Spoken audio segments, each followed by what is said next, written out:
Assalamu alaikum, dear students. In the previous lecture, we discussed dual nature of electromagnetic radiations. तो हमने उसके बाद जो है mass of photon, आइंस्टीन ने जो दिया mass of photon कैसे हम निकाल सकते हैं वो भी हमने किया. Now we are moving towards the next model of atom that's called as Bohr's model of atom. But बेटा बोहर्स मॉडल पर आने से पहले हम जो मॉडल पढ़ रहे थे, पुराना जो हमारा मॉडल था रदरफोर्ड्स मॉडल, उसकी हम लिमिटेशन देखेंगे.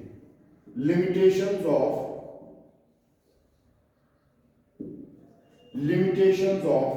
Rutherford's model.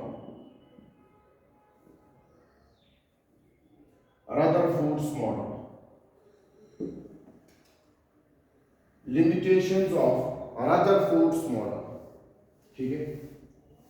अब रदरफोर्ड्स मॉडल ने बेटा क्या बोला था कि एटम में दो पार्ट होते हैं.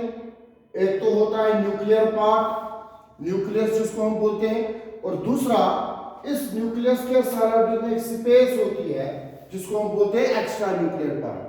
और इस एक्स्ट्रा न्यूक्लियर पार्ट में बेटा क्या होते हैं, इसमें इलेक्ट्रॉन रिवॉल्व करते हैं इस न्यूक्लियस के अराउंड. ठीक है बेटा. तो इसका मतलब यहां पर इलेक्ट्रॉन रिवॉल्व कर रहे हैं.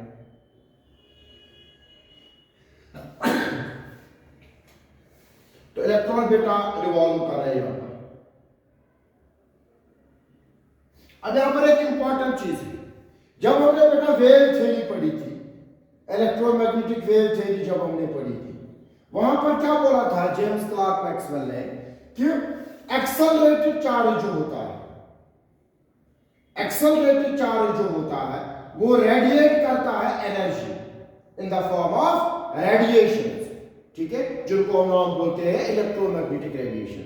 अगर आपको याद होगा वहां पे हमने पढ़ा था कि एक्सेलरेटेड चार्ज जो है ये रेडिएट करता है energy in the form of radiation.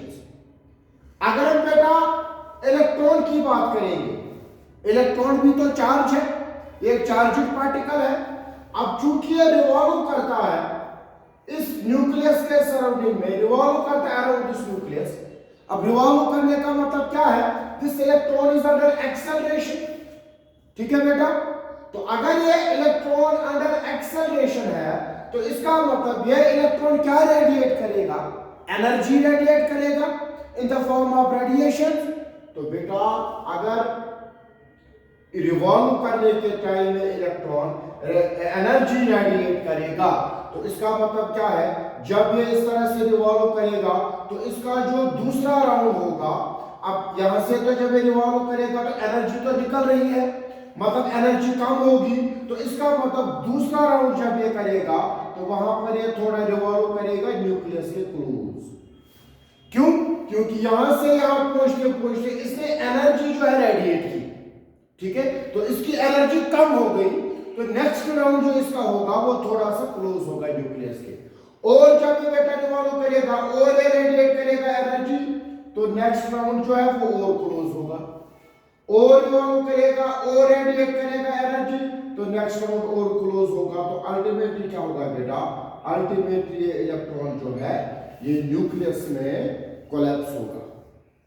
ठीक है. तो अगर इलेक्ट्रॉन बेटा न्यूक्लियस में कोलैप्स, इसका मतलब अगर ये इलेक्ट्रॉन न्यूक्लियस में आ गया, प्लंज हो गया इनटू द न्यूक्लियस, तो इसका मतलब ये है कि पूरा का पूरा एटम जो है वो कोलैप्स होगा. लेकिन ऐसा तो बेटा नहीं होता है. एटम तो स्टेबल होता है. लेकिन अगर हम वेव थ्योरी पर इसको एक्सप्लेन करेंगे तो इसके हिसाब से जब ये इलेक्ट्रॉन रिवॉल्व करेगा अराउंड दिस न्यूक्लियस, ठीक है, जब ये रिवॉल्व करेगा अराउंड दिस न्यूक्लियस तो ये कंटिन्यूअसली रेडिएट करेगा एनर्जी. तो जब ये कंटिन्यूअसली रेडिएट करेगा एनर्जी तो नेक्स्ट राउंड जो इसका होगा वो थोड़ा सा न्यूक्लियस के क्लोज होगा. तो ये क्लोज आता जाएगा न्यूक्लियस के. Ultimately this electron will plunge into the nucleus. उसकी वजह से बेटा क्या होगा, उसकी वजह से एटम कोलैप्स होगा. यानी कि एटम कोलैप्स होने का मतलब ये है कि एटम जो है वो स्टेबल. लेकिन हम तो यहां से देखते हैं कि एटम स्टेबल है. इसका मतलब ये है कि रदरफोर्ड्स मॉडल जो है it could not explain the stability of atom. Rutherford's model से बेटा एटम की स्टेबिलिटी एक्सप्लेन नहीं होती। ठीक है बेटा,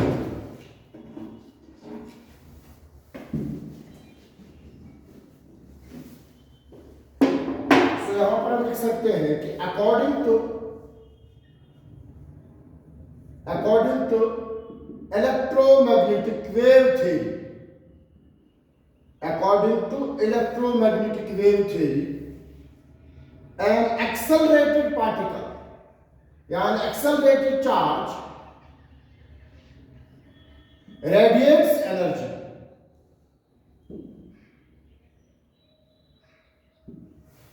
एक्सेलरेटिंग चार्ज जो है वो रेडिएट क्या करता है? एनर्जी। अब इलेक्ट्रॉन भी एक चार्ज ही है, रिवॉल्व कर रहा है, इसका मतलब it's under acceleration, means electron भी रेडिएट करेगा एनर्जी। जब ये एनर्जी रेडिएट करेगा इसका मतलब जो है नेक्स्ट राउंड जो होगा उसमें उसकी एनर्जी कम होगी, यानी कि ये न्यूक्लियस के करीब होगा थोड़ा सा, अल्टीमेटली किसमें जाएगा? न्यूक्लियस में जाएगा। तो यहां पर हम फिर बोल सकते हैं कि the electron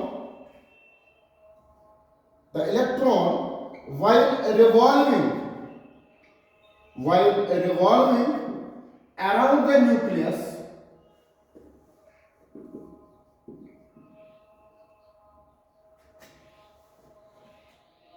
will thus radiate energy, जिसको हम रेडिएट एनर्जी भी नाम बोलते हैं। ठीक है, रेडिएट एनर्जी।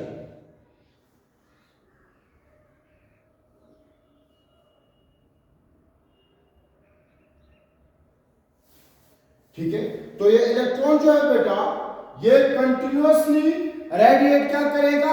ये कंटिन्यूअसली रेडिएट करेगा एनर्जी। और जब ये इलेक्ट्रॉन बेटा कंटिन्यूअसली रेडिएट एनर्जी करेगा तो उससे क्या होगा?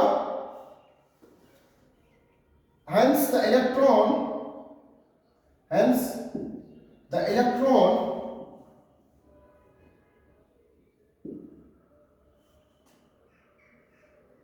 will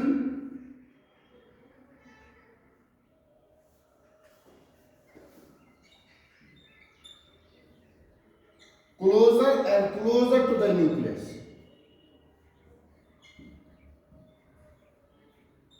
and ultimately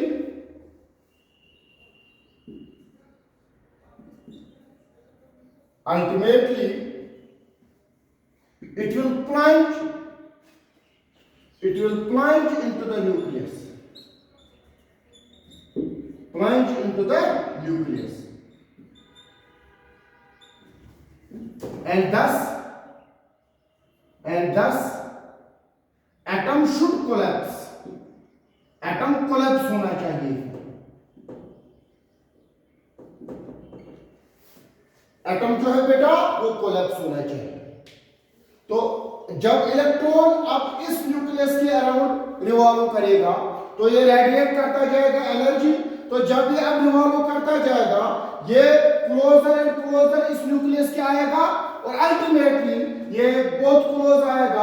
अल्टीमेटली ये इलेक्ट्रॉन प्लंज जो है, प्लंज का मतलब है it will fall into the nucleus. ठीक है, तो न्यूक्लियस में गिर जाएगा तो इसका मतलब ये है इसके होने से क्या होगा? एटम जो है कोलैप्स होगा। लेकिन बेटा एटम कोलैप्स नहीं होता है, बट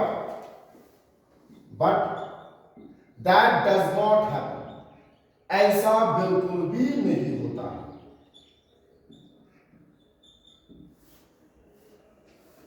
ऐसा बिल्कुल भी नहीं होता है, एटम स्टेबल होता है। तो इसका मतलब क्या है? सिंपली कि रदरफोर्ड्स मॉडल जो है, रदरफोर्ड्स मॉडल के हिसाब से जब हम रदरफोर्ड्स मॉडल को इलेक्ट्रोमैग्नेटिक वेव थ्योरी पर एक्सप्लेन करते हैं तो उसके हिसाब से ये इलेक्ट्रॉन अल्टीमेटली न्यूक्लियस में जाना चाहिए, लेकिन ऐसा यानी कि एटम कोलैप्स होना चाहिए, लेकिन ऐसा नहीं होता है। इसका मतलब ये है बेटा कि रदरफोर्ड्स मॉडल जो है it does not explain the stability of an atom, ये एटम की स्टेबिलिटी को एक्सप्लेन नहीं करता है। ठीक है बेटा, कॉपी करो इसको।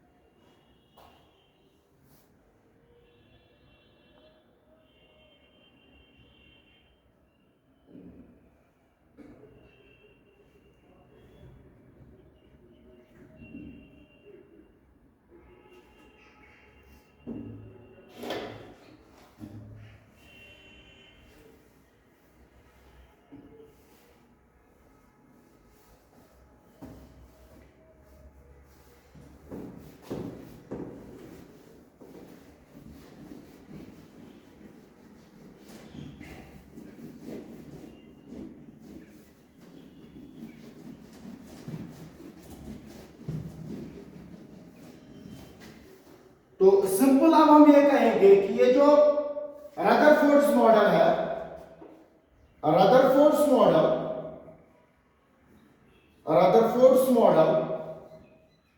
does not explain stability of atom. Rutherford's model से एटम की स्टेबिलिटी एक्सप्लेन नहीं होती है। ठीक है बेटा, रदरफोर्ड्स मॉडल से एटम की स्टेबिलिटी एक्सप्लेन नहीं होती है। और एक लिमिटेशन है इसकी रदरफोर्ड्स मॉडल की, it could not explain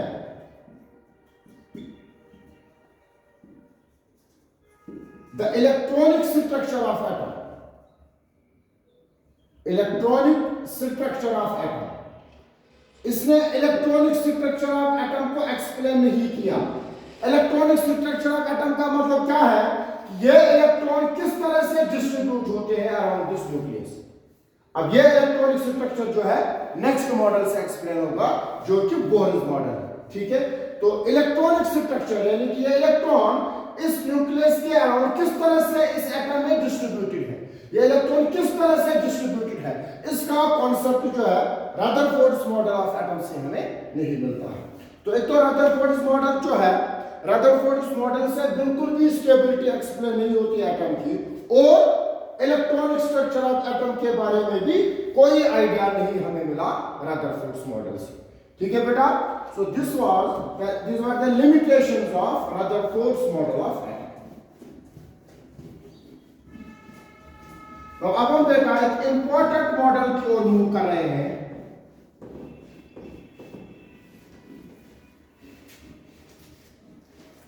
next जो हमारा मॉडल है, that's Bohr's model of atom. Bohr's model of atom.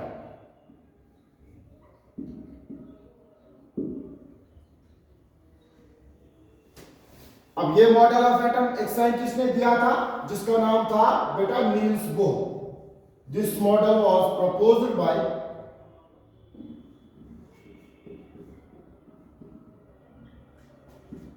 Niels Bohr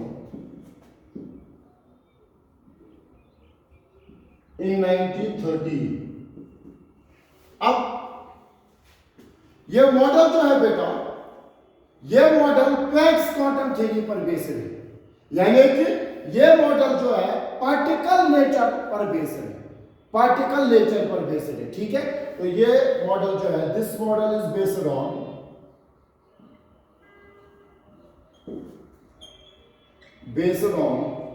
planks quantum theory.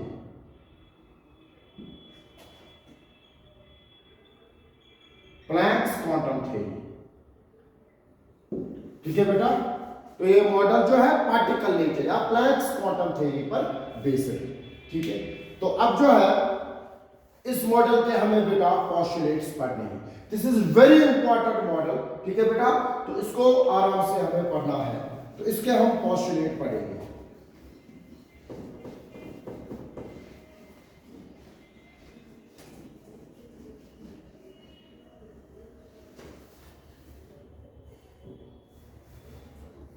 इसके हमें आप पोस्टुलेट्स बेटा पढ़ने हैं, और पोस्टुलेट नंबर फर्स्ट एक एक करके आराम से हम बेटा पढ़ेंगे। This is very important model. Postulate number first, पहला पोस्टुलेट इसका क्या है बेटा, कि एटम जो है, एटम में एक न्यूक्लियस होता है। ठीक है, और वो न्यूक्लियस में प्रोटॉन्स और न्यूट्रॉन्स प्रेजेंट होते हैं। अब तीन सब एटॉमिक पार्टिकल्स की डिस्कवरी हमने पढ़ी, प्रोटॉन्स, न्यूट्रॉन्स एंड इलेक्ट्रॉन्स। अब प्रोटॉन्स और न्यूट्रॉन्स जो होते हैं, जिनकी वजह से एटम का मास होता है, वो प्रेजेंट होते हैं न्यूक्लियस में। और इस न्यूक्लियस का जो साइज होता है बेटा, दैट्स वेरी स्मॉल। ठीक है, न्यूक्लियस का साइज बहुत छोटा होता है, और ये कंक्लूजन हमने बेटा रदरफोर्ड्स एक्सपेरिमेंट से भी ड्रा किया था, अगर आपको याद होगा स्कैटरिंग एक्सपेरिमेंट जब हमने पढ़ा था। तो पहला पोस्टुलेट यही है कि an atom consists of nucleus। एक सेंटर में एक न्यूक्लियस होता है, और वो न्यूक्लियस में क्या चीजें होती है, all the protons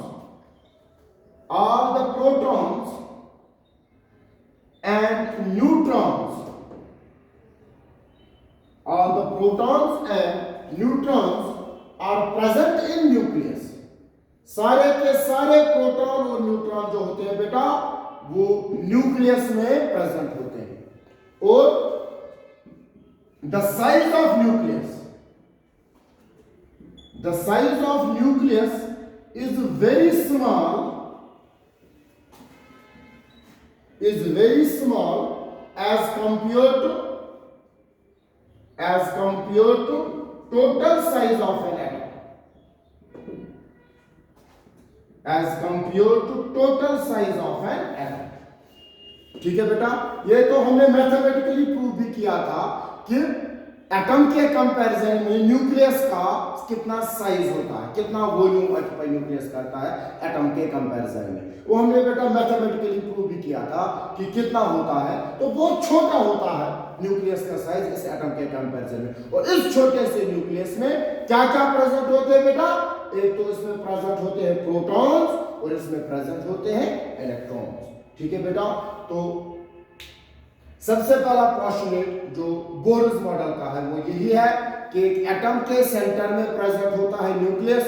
इस न्यूक्लियस के इनसाइड जो है प्रेजेंट होता है प्रोटॉन्स एंड न्यूट्रॉन्स, जिसकी वजह से एटम का मास होता है। ठीक है, और ये जो न्यूक्लियस होता है इसका जो साइज है that is very small as compare to total size of an atom.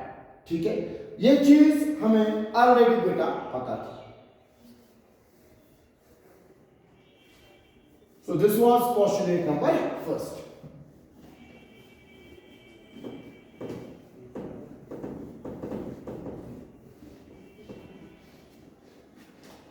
अब दूसरा postulate, very important postulate।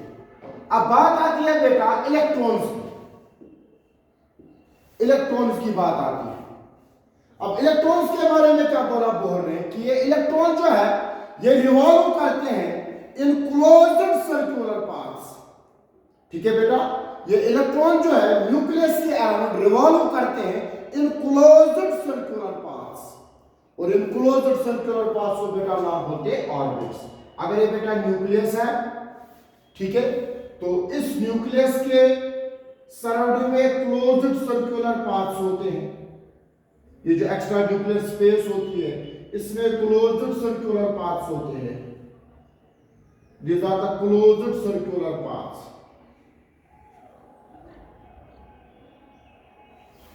ठीक है बेटा, तो इन क्लोज्ड सर्कुलर पाथ्स को बेटा हम नाम बोलते हैं ऑर्बिट्स। तो यहां पर हम लिखेंगे n equal to 1 means first orbit. ठीक है, n हम अब n से हम डिनोट करते हैं शेल को बेटा। This is shell number first orbit या फर्स्ट ऑर्बिट। ठीक है, n equal to 1 means first orbit, n equal to 2 second orbit, n equal to 3 third orbit and n equal to 4 fourth orbit.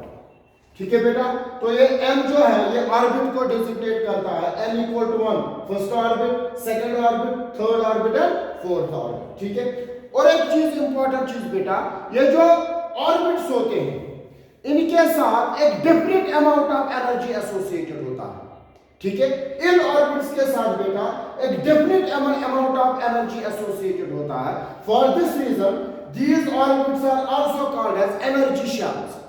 इनको हम एक और नाम बोलते हैं बेटा एनर्जी शेल्स भी हम इनको नाम बोलते हैं। ठीक है, तो इसको हम बोलते हैं बेटा नाम के शेल, पहला शेल जो है इसको हम नाम बोलते हैं एल शेल, इसको हम नाम बोलते हैं एम शेल, इसको हम बोलते हैं एन शेल। अगर बेटा इन टर्म्स ऑफ ऑर्बिट बोले तब हम यूज करते हैं n equal to 1 means first orbit, n equal to 2 means second orbit. और अगर हम शेल बोले तो फिर हम बोलेंगे in terms of k shell means first shell first orbit, l shell means second orbit, m shell means third orbit. तो अगर हम शेल वर्ड यूज करेंगे तब हम लिखेंगे इस तरह से k l m n। और अगर हम ऑर्बिट बेटा यूज करेंगे तब हम लिखेंगे n equal to 1, n equal to 2, n equal to 3, n equal to 4। ठीक है, n equal to 1 means first shell यानी कि k shell, n equal to 2 means second shell यानी कि l shell, n equal to 3 means third shell यानी कि m shell, and n equal to 4 means fourth shell यानी कि n shell. तो इस तरह से लिखेंगे तो ऑर्बिट इस तरह से लिखेंगे तो शेल, ठीक है। तो हर किसी ऑर्बिट के साथ एक definite amount of energy associated होता है, जिसकी वजह से इनको बेटा एक और नाम बोला जाता है, they are also called as energy shells. तो पोस्टुलेट नंबर सेकंड क्या बना हमारा बेटा, the electrons revolve around the nucleus. The electrons revolve around the nucleus in closed circular paths. In closed circular paths called as orbits, जिनको हम बेटा नाम बोलते हैं ऑर्बिट्स, ठीक है। Each orbit has definite amount of energy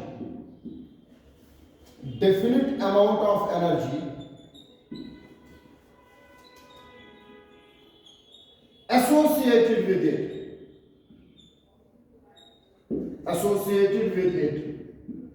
and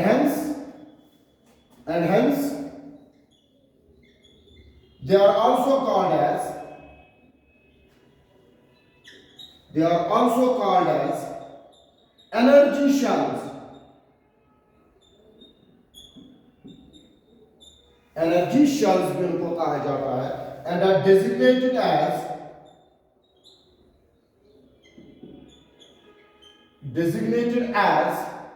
कैसे हम उनको डिजिग्नेट करते हैं, K shell, L shell, M shell, N shell, etc. और ऐसे भी हम लिखते हैं n equal to 1, n equal to 2, ठीक है, n equal to 3, etc. ऐसे भी हम इनको डिजिग्नेट करते हैं, ठीक है। तो इलेक्ट्रॉन जो बेटा होते हैं ये रिवॉल्व करते हैं क्लोज्ड सर्कुलर पाथ्स में, इन क्लोज्ड सर्कुलर पाथ्स को बेटा नाम बोलते हैं ऑर्बिट्स। और हर किसी ऑर्बिट के साथ definite amount of energy associated होता है, जिसकी वजह से इनको एक और नाम बोला जाता है, they are also called as energy shells, ठीक है बेटा। तो ये आप लिखिए पोस्टुलेट नंबर 7।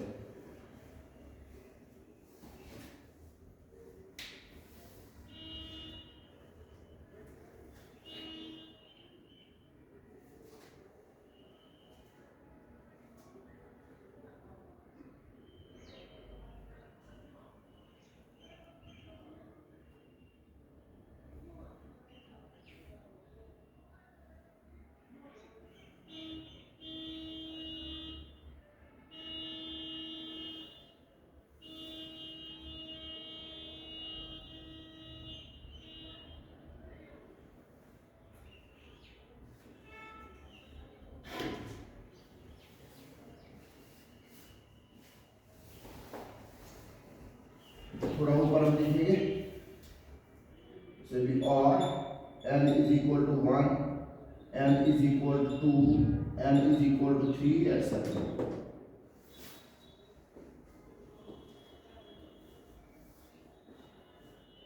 सो प्रोटॉन्स और न्यूट्रॉन्स जो है वो प्रेजेंट होते हैं इनसाइड द न्यूक्लियस, इलेक्ट्रॉन्स जो है वो प्रेजेंट होते हैं क्लोज्ड सर्कुलर पाथ्स में, जिनको नाम बोलते हैं ऑर्बिट्स या एनर्जी शेल्स भी जिनको हम नाम बोलते हैं।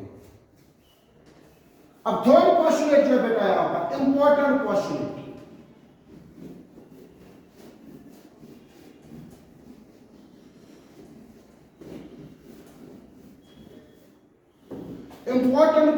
यहां पर बेटा पोस्टुलेट नंबर 3। अब फॉर एग्जांपल ये इलेक्ट्रॉन इस ऑर्बिट में रिवॉल्व कर रहा है, घूम रहा है इस ऑर्बिट में, तो बोर्ड ने क्या बोला कि ये इलेक्ट्रॉन की एनर्जी जो होगी, जिस एनर्जी से इस ऑर्बिट में घूम रहा है, ये इलेक्ट्रॉन की जो एनर्जी होगी ये विद टाइम कांस्टेंट रहेगी, ये चेंज बिल्कुल भी नहीं होगी। अब यहां पर एक इंपॉर्टेंट पॉइंट है जिसकी वजह से रदरफोर्ड का जो कॉन्सेप्ट था वो फेल हुआ। अब बोर्ड ने यहां पर क्या बोला कि इलेक्ट्रॉन के साथ जो एनर्जी एसोसिएटेड है वो विद टाइम चेंज बिल्कुल भी नहीं होगी, वो कांस्टेंट रहेगी। इलेक्ट्रॉन एक कांस्टेंट एनर्जी के साथ रिवॉल्व करेगा इस पर्टिकुलर ऑर्बिट में। ये फॉर एग्जांपल के शेल जो है, इसमें जो इलेक्ट्रॉन घूम रहा है उसके साथ एक पर्टिकुलर अमाउंट ऑफ एनर्जी होगी जो कि बिल्कुल भी चेंज नहीं होगी विद टाइम। एल शेल में जो इलेक्ट्रॉन है उसके साथ एक पर्टिकुलर अमाउंट ऑफ एनर्जी है जो कि कांस्टेंट रहेगी, विद टाइम चेंज नहीं होगी। एम शेल में जो इलेक्ट्रॉन घूम रहे हैं उनके साथ एक definite amount of energy associated है जो कि विद टाइम चेंज नहीं होगी। तो दैट्स व्हाई यहां पर हम एक टर्म यूज करते हैं, that is stationary orbits. Stationary orbits हम यहां पर एक टर्म यूज करते हैं। अब स्टेशनरी ऑर्बिट का मतलब यह नहीं है कि इलेक्ट्रॉन इस ऑर्बिट में स्टेशनरी है, इसका मतलब यह नहीं है, ठीक है। यहां पर इस चीज को समझना है कि स्टेशनरी ऑर्बिट का मतलब यह बिल्कुल भी नहीं है कि इलेक्ट्रॉन इस ऑर्बिट में स्टेशनरी है। अलबत्ता इसका मतलब यह है कि इस ऑर्बिट में जो इलेक्ट्रॉन है उसकी एनर्जी कांस्टेंट है, उसकी एनर्जी चेंज नहीं होती। तो स्टेशनरी ऑर्बिट को हम गलत नहीं समझना है यहां पर कि इलेक्ट्रॉन स्टेशनरी है। तो स्टेशनरी ऑर्बिट का मतलब यह है कि इस ऑर्बिट में जो इलेक्ट्रॉन घूम रहा है उसके साथ जो एनर्जी एसोसिएटेड है वो कांस्टेंट है, वो विद टाइम चेंज नहीं होती है। This is an important postulate of Bohr's model. Postulate number 3, the energy associated with electron, the energy associated with electron does not change with time, does not change with time, that is it remains constant, it remains constant।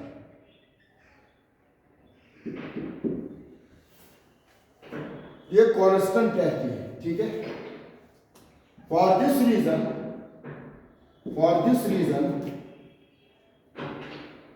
orbits are also called as stationary orbits. Stationary orbits. Orbits के लिए बेटा एक और term use होती है, that is stationary orbits। अब stationary orbit का मतलब क्या है कि इस ऑर्बिट में जो इलेक्ट्रॉन घूम रहा है उसकी एनर्जी कांस्टेंट है। स्टेशनरी ऑर्बिट का मतलब बिल्कुल भी ये नहीं है कि इस ऑर्बिट में जो इलेक्ट्रॉन है वो स्टेशनरी है, ठीक है। तो इस चीज को क्लियर हम करेंगे। The stationery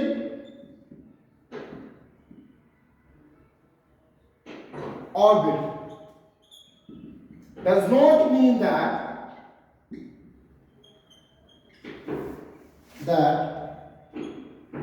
electron in the orbit is stationary,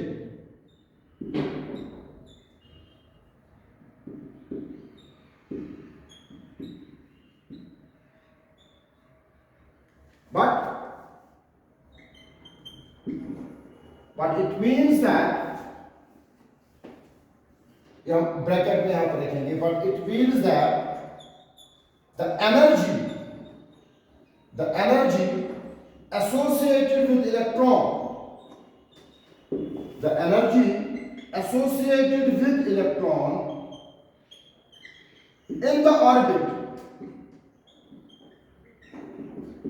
orbit is constant।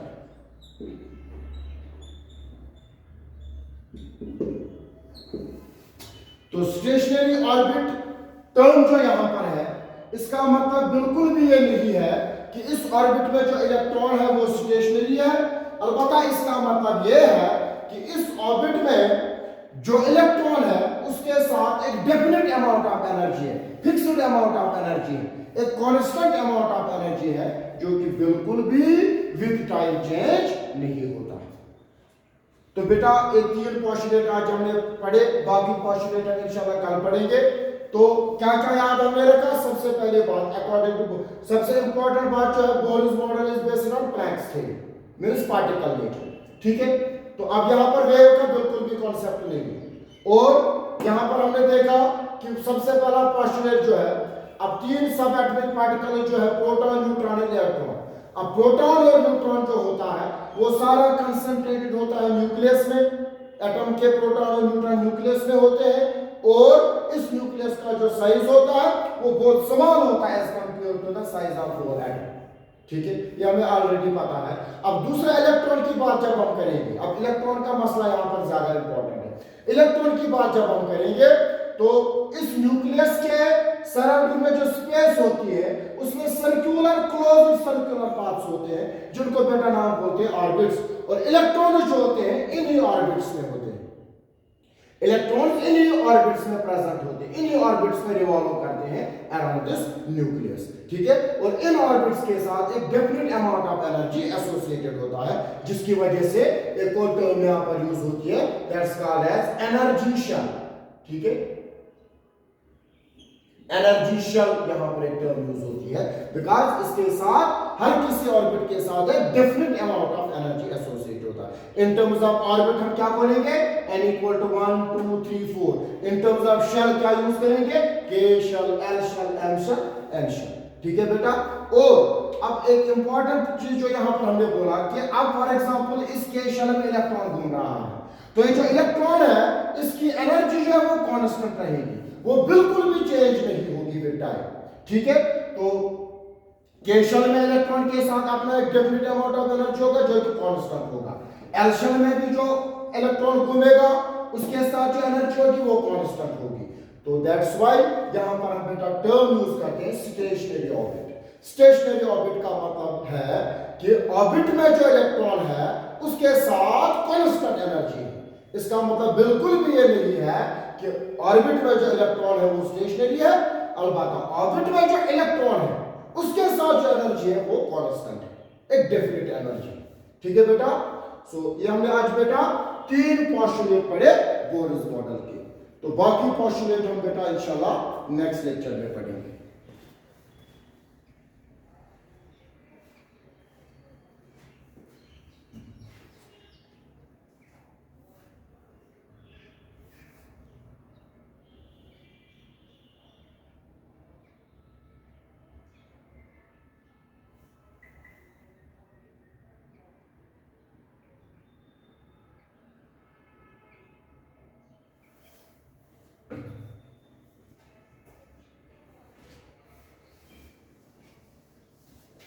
But the energy associated with electron does not change with time. It remains constant. For this reason, orbits are also called as stationary orbits.